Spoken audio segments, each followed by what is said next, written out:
Lahat ng magla-like and follow, magiging milyonaryo. Let's go! Yo, what's up mga parts? So, welcome back. So, for today's video, once again, this is Boss Jacob. So, update sa pagbalik natin sa ating DT125 Yamaha. So, pinabitan ko na siya ng pipe. And then, yung stock carbs na ginamit natin kasi wala pa tayong 28mm. Hindi kasi yung 30mm natin na upo. So, yan, YRS baka naman. So, pinandar ko siya ng konti kanina, so umandar naman pero namatay, so hindi na umandar uli. So troubleshoot pa tayo dito kung yung problema, wala ba yung kuryente or problema ba talaga sa carburetor. So yun, kabitan ko muna siya ng pairings ngayon para ma-adjust natin lahat and then makompleto na natin. So para doon na lang tayo mag-focus sa carburetor, okay na to lahat. So yan, nabit ko na itong upuan. So balik lang natin yung dati, wala pa yung budget para bagong seat cover. So yun, kabit ko muna yung pairings niya dito banda para pumorma naman ng konti at all goods na tayo. Let's go. Yo, what's up mga parts? So welcome back. So for today's video, once again, this is Boss Jacob. So update sa pagbalik natin sa ating DT125 Yamaha. So pinabitan ko na siya ng pipe and then yung stock carbs na ginamit natin kasi wala pa tayong 28mm.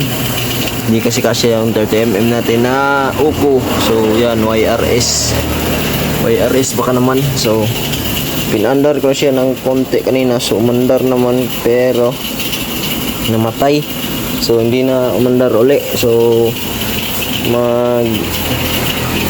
troubleshoot pa tayo dito kung yung problema, wala ba yung kuryente or problema ba talaga sa carburetor. So yun, kabitan ko muna siya ng pairings ngayon para ma-adjust natin lahat and then makompleto na natin. So para doon na lang tayo mag-focus sa carburetor, okay na to lahat. So yun, nabit ko na itong upuan. So balik lang natin yung dati, wala pa yung budget para bagong seat cover. So yun, kabit ko muna yung pairings niya dito banda para pumorma naman ng konti at all goods na tayo. Let's go. So ito na yung update mga part. Nakabitan ko na siya ng lahat ng kanyang pairings. So yan, nakahigpit na lahat ng tornilyo dyan, pati yung upuan. Goods na yan. Ano na yung alog. So yan, goods na yan. Dito lang tayo sa harap, itong manubela. Set natin kung anong komportable para sa atin. And then kabit natin mamaya yung racing plate. Lagyan ko muna ito ng cable tie dito kasi sobrang kalat. So yan, kuha muna akong cable tie and then kunin ko yung racing plate mga part para matapos na tayo dito and then balik na natin lahat ng dapat ibalik dyan. Saka let's go. So tapos ko na siyang ikabit ng racing plate mga part. So kompleto na yan lahat.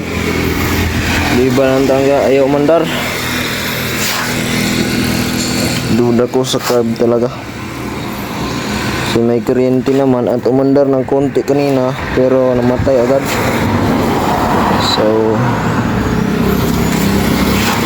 diagnose na lang natin no mamaya or soon. So pahinga muna tayo ng konti kasi sobrang pagod tayo sa pagbuo. So update ko na lang kayo mamaya mga party if umandar na siya. So dito ko muna ito tatapusin and then bumalik na si DT125. Okay, dito laro naman to pag umandar. So update ko lang kayo mamaya mga part if umandar na. So dito ko lang din ito tapusin.